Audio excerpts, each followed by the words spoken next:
Hi friends, welcome back to my channel, 𝐬𝐭𝐚𝐲 ASMR.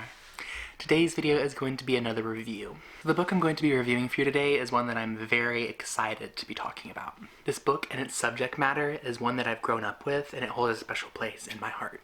So the book I'm talking about today is Straight On Till Morning by Liz Braswell. So this book is the 8th book in the Twisted Tales anthology series published by Disney Press. These books take classic Disney films and rewrite them into more macabre and twisted fashions. On the cover of each book, you are posed a question. This question is to kind of get you thinking about what the book is going to be about. So this book's question is, what if Wendy first traveled to Neverland with Captain Hook? We've all seen the classic Peter Pan film from the 50s. We know how it goes. The sweet British girl gets carried off to Neverland by the red-headed boy in green tights. This book decides to take that and demolish the idea and make our nightmares come true, but in a good way that still has that Disney whimsical feel to it. So as I mentioned earlier, this book holds a special place in my heart.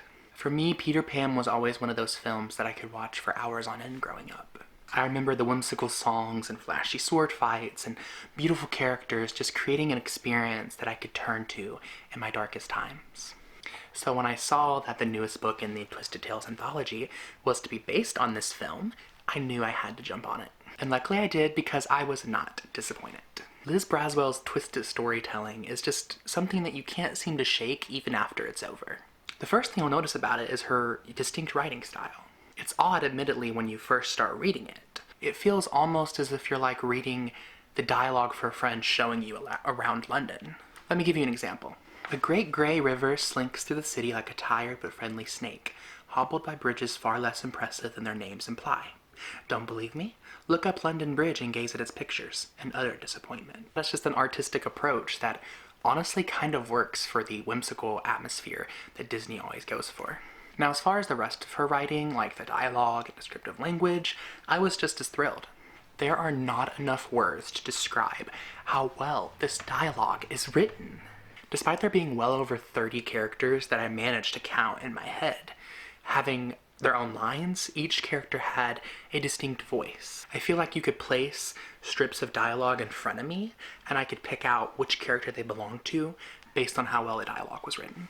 She didn't just write characters, she wrote people, real, authentic people.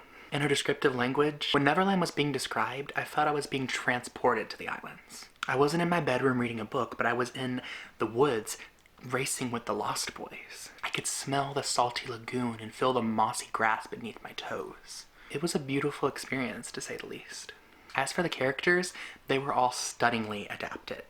Even with this being a retelling, there were some new characters added, and I enjoyed them every bit. Now, usually I pick out the most important characters and dissect them, but that just wouldn't be fair in this case. Every character in this book played an important role, no matter how big or small. From Peter to Wendy to Tinkerbell to a common pirate, there wasn't a character left out.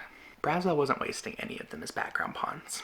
There were 2 characters that stuck out to me in particular, though, and these weren't even part of the original ensemble from the film.